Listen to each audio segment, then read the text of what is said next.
गेल्या साधारण 2.5 ते 3 वर्षापासून महिलांवरील अत्याचाराचं प्रमाण कमालीचं वाढलंय. आणि नुसतं अत्याचार नाही, डोमेस्टिक व्हायलन्स नाही, ते तर आहेच. अपहरण, खून, महिलांचे बलात्कार. आता या महिला नेत्या सत्ताधारी पक्षातल्या त्या नेहमी रस्त्यावरती येऊन थैथाट करत होत्या, त्या कुठे आहेत? सरकार कोणाचं आहे? काल पुण्यातल्या स्वारगेट भागामध्ये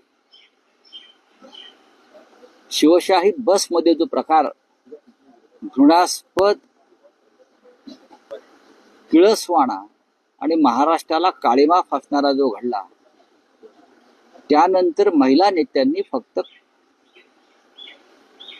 आपल्या काय म्हणतात त्याला थातूरमातूर भाष्य केलेलं आहे.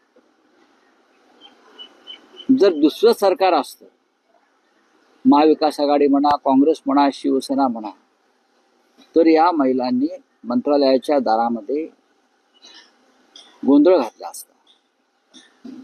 एका महिलेवर, जी लाडकी बहीण आहे तुमची, 1500 रुपये दिले महिन्याला,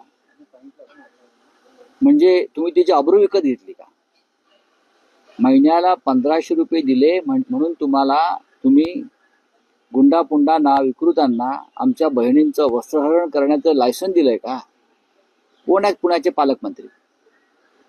त्यांना मुख्यमंत्र्यांनी जाब विचारला का? कोण आहेत पुण्याचे पोलीस आयुक्त? या पोलीस आयुक्तांच्या काळामध्ये पुण्यामध्ये गुंडगिरी वाढली, राजकीय आणि सरकारी कृपेने. या घटनेनंतर संजय राऊत यांनी आरोप केलेला आहे की महिला नेत्यांनी थातूर मातूर भाष्य केलेलं आहे. दुसरं सरकार असतं तर याच महिलांनी गोंधळ घातला असता. लाडक्या बहिणींची अब्रू तुम्ही 1,500 मध्ये विकत घेत आहात का? पुण्याचे पालकमंत्री आणि पोलीस आयुक्त कोण आहे, असा सवाल उपस्थित. असं कोण म्हणालं? संजय राऊत, विश्व प्रवक्ते, सर्वज्ञानी. तुम्ही तर महिलांबद्दल न बोललेलंच बरं. आणि ज्या भाषा तुम्ही वापरली आहे त्याचा मी तीव्र शब्दामध्ये निषेध करते.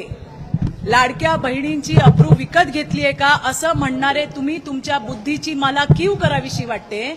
आणि तुम्ही तर बहिणीबद्दल किंवा या देशातल्या, राज्यातल्या सोडून द्या, देशातल्या कुठल्या महिलेबद्दल बोलायची तुमची लायकी नाहीये. मला एवढंच सांगायचंय की तुम्ही जी पाटकर आपली होती, तिला ज्या पद्धतीने शिव्या दिल्या ना, त्या संजय राऊतजी सगळ्या महाराष्ट्राने ऐकलेल्या आहेत. कशा पद्धतीने ग म भ न ची तुमची सगळी बाराखडी तुम्ही त्या ठिकाणी ओकलीत, हे महाराष्ट्राने ऐकलंय.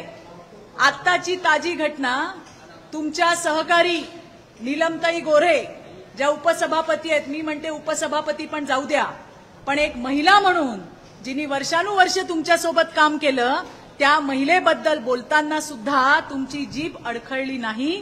तुम्ही ज्या पद्धतीने महिलेचा जी निर्भत्सना केली, ज्या स्त्रीची निर्भत्सना केली, तुम्हाला तर बोलायची नैतिकता नाही. त्यामुळे तुम्ही तुमचं राजकारण दुसऱ्या ठिकाणी कुठे वळवलं तर जास्त बरं होईल. नाहीतर काय होईल की या महाराष्ट्रातल्या लाडक्या बहिणी या रस्त्यावरती येऊन तुम्हाला चोपल्याशिवाय राहणार नाही. ज्यांना महिलांची अब्रू, ज्यांना महिलांची गरिमा, ज्यांना महिलांची अस्मिता समजत नाही, प्रत्येक वेळेला त्याच्यावरती राजकारण करण्याची ज्यांची भूमिका असते, महिला म्हणजे पायातली चप्पल जे समजतात त्या पद्धतीची वक्तव्य करतात, घाणेरड्या अश्लील शिव्या देतात, सहकार्याबद्दल वाटेल त्या थराला जाऊन बोलतात, त्या माणसाला या महिलांच्या विषयावर बोलायचा अधिकार नाही. ऐकलं का संजयजी राऊत? आणि असंही तुम्ही जामिनावर सुटलेले आरोपी आहात, त्यामुळे तुमच्या डोक्यावरही परिणाम झालेला आहे.